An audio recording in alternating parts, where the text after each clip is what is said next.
सरकारें आएंगी जाएंगी, पार्टियां बनेंगी बिगड़ेंगी, पर मेरा देश रहना चाहिए, इस देश का लोकतंत्र रहना चाहिए। नमस्ते इंडिया। तो मेरे इन शब्दों से आप लोग समझ ही गए होंगे मैं किस राजनेता की बात कर रहा हूँ। उस राजनेता का आज जन्मदिन है जिसे हम अटल बिहारी वाजपेयी जी के नाम से जानते हैं। आज अटल बिहारी जी के जन्मदिन के साथ साथ आज क्रिसमस भी है। क्रिसमस और अटल बिहारी जी का वाजपेयी जी का जन्मदिन दोनों एक ही दिन आते हैं। तो 25 दिसंबर ये बहुत ही अच्छी तिथि है, क्योंकि क्रिश्चियंस का सबसे बड़ा त्यौहार क्रिसमस हम इसी दिन मनाते हैं, क्योंकि क्रिसमस उनका जो गॉड जिसको वो मानते हैं ईसा मसीह, उसका जन्म 25 दिसंबर को ही हुआ था।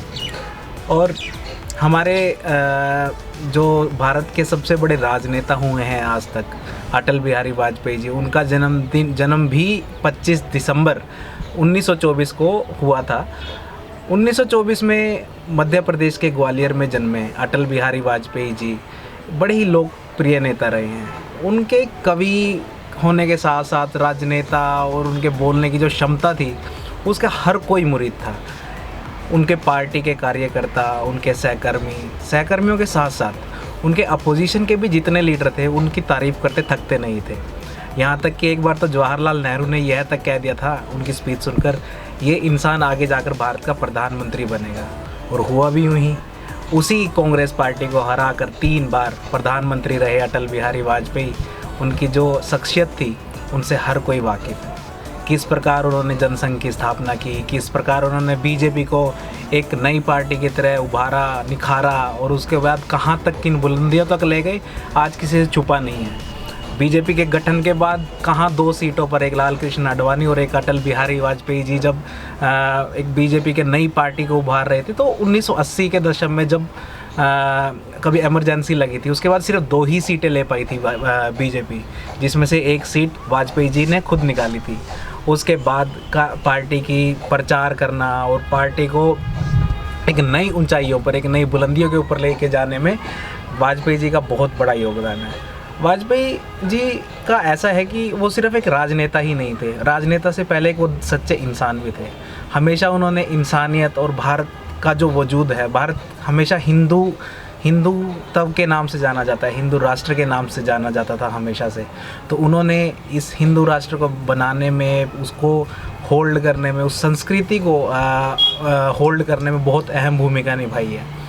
तो आज की डेट में आप उनकी लिखी हुई कविताएं पढ़ेंगे, उनके लिखे हुए बातें पढ़ेंगे, उनकी जीवनी पढ़ेंगे, तो आपको एहसास होगा कि इतने ऊंचे कद का नेता इतने सरल स्वभाव का कैसे हो सकता है। आज उस प्रकार के नेता हमें देखने को नहीं मिलते हैं। बातें तो हर कोई अपने मन की कर लेता है, पर एक कवि जो होता है ना, वो अपने दिल की बात करता है, वो मन की बात नहीं करता।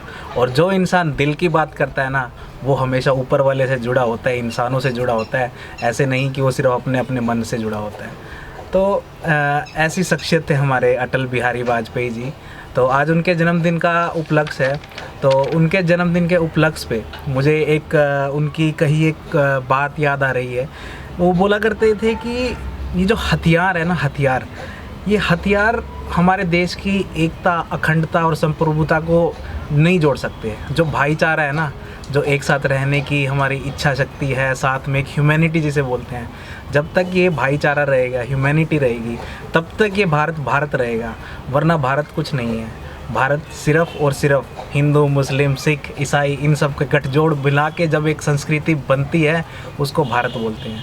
और अगर हम इन सबको आपस में जोड़ कर रखेंगे, भाईचारे की भावना से, संप्रभुता से रहेंगे, तो हम इस देश को बहुत एक सुंदर और प्यारा देश बना सकते हैं।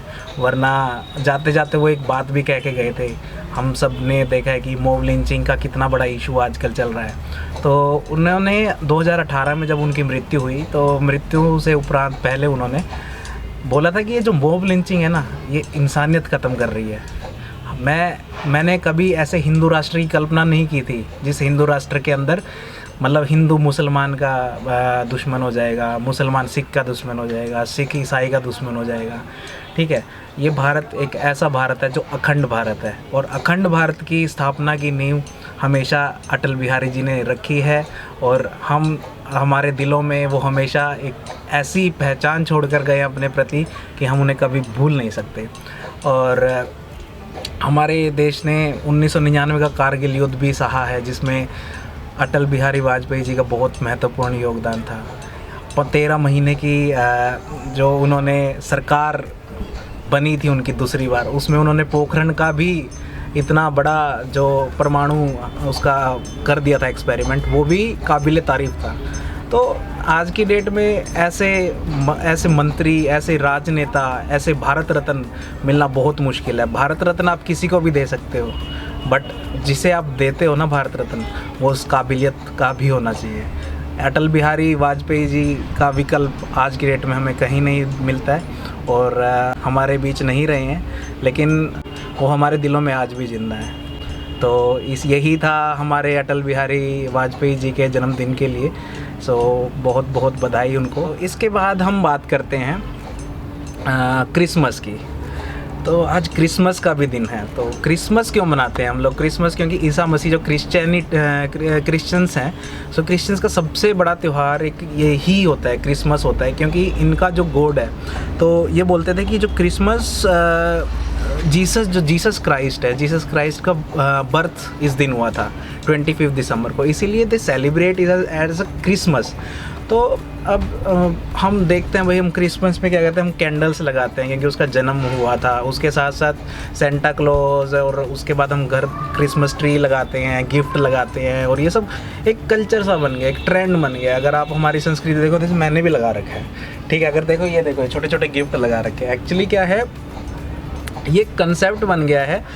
जब क्रिसमस ईसा मसीह की डेथ हुई, उसकी डेथ के 280 साल बाद तीसरी सदी में एक सेंट निकोलस नाम का एक बंदा था। तो निकोलस नाम का बंदा, उसने क्या करता, वो बहुत अमीर बंदा था। तो उसकी क्या बात थी, हम पहले, मैं क्यों बता रहा हूँ ये चीज़, मैं इसलिए बता रहा हूँ क्योंकि आज की डेट में हम देखते हैं सेंटा क्लॉज है, ठीक है, सेंटा बन जाते हैं लोग, फिर वो रेड कलर के कपड़े पहनते हैं, ये सारी चीज़ें।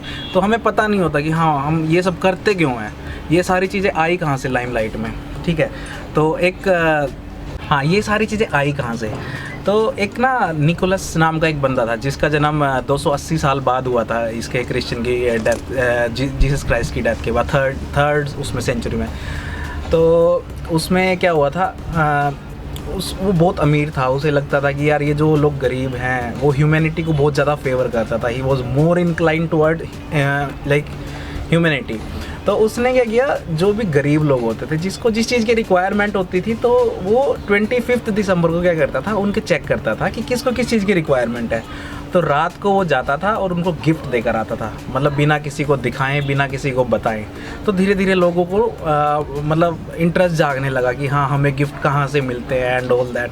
तो उसका बेसिक कंसेप्ट क्या था कि वो चाहता था कि जो 25 दिसंबर है, क्योंकि वो 25 दिसंबर को वो सबसे बड़ा उनका वो होता है ना क्रिश्चियंस का सबसे मतलब जीसस क्राइस्ट का बर्थ। तो वो चाहता था कि ये त्यौहार है और इस त्यौहार पे ना कोई भी गरीब भूखा ना रहे। और न्यू ईयर भी जैसे आ रहा होता है, तो न्यू ईयर पे जिसको जिस चीज़ की रिक्वायरमेंट है, everyone will celebrate Christmas as well as new year very nicely and brilliantly. तो वो क्या करता था, तो वो सबको अपने गिफ्ट देता था और उसके बाद सेलिब्रेट करता था। वो उसको बड़ा मज़ा आता था, ही फील वेरी हैप्पी बिकॉज जिसको जिस चीज़ की रिक्वायरमेंट होती है वो चीज़ पा के बहुत ज़्यादा खुश हो जाता है। जैसे मेरे को अभी गिम्बल की ज़रूरत थी तो मैं ले आया, ठीक है। तो ये था उसका कंसेप्ट। तो अब उस कंसेप्ट को ना धीरे धीरे लोगों ने सोचा, अरे क्या है, ये है वो है। तो उसके बाद उसकी डेथ के बाद ना लोगों ने उसको सेंट का नाम दे दिया, सेंट निकोलस उसको बोलने लगे। तो धीरे धीरे ये चीज़ ट्रेंड होने लग गई और लोग उसको मतलब गिफ्ट देने लगे क्रिसमस पे। इसीलिए क्या करते हैं, हम किसी को गिफ्ट दे रहे होते हैं, सरप्राइज़ गिफ्ट। अगर आप ऑफिस में जाओगे ना, तो ऑफिस में 25 तारीख की सुबह या 26 तारीख को आप ऑफिस में जाते हो, तो क्या होता है कि आपकी सीट पे एक स्मॉल बॉक्सेस रखे होते हैं, मतलब जो HR बोल लो, HR एक्टिविटी करवाता है कि गिफ्ट रख देता है। बट वो क्यों रखता है, ताकि वो surprise, like everyone will feel happy, सबकी ज़िंदगी में खुशी भर जाए, ठीक है।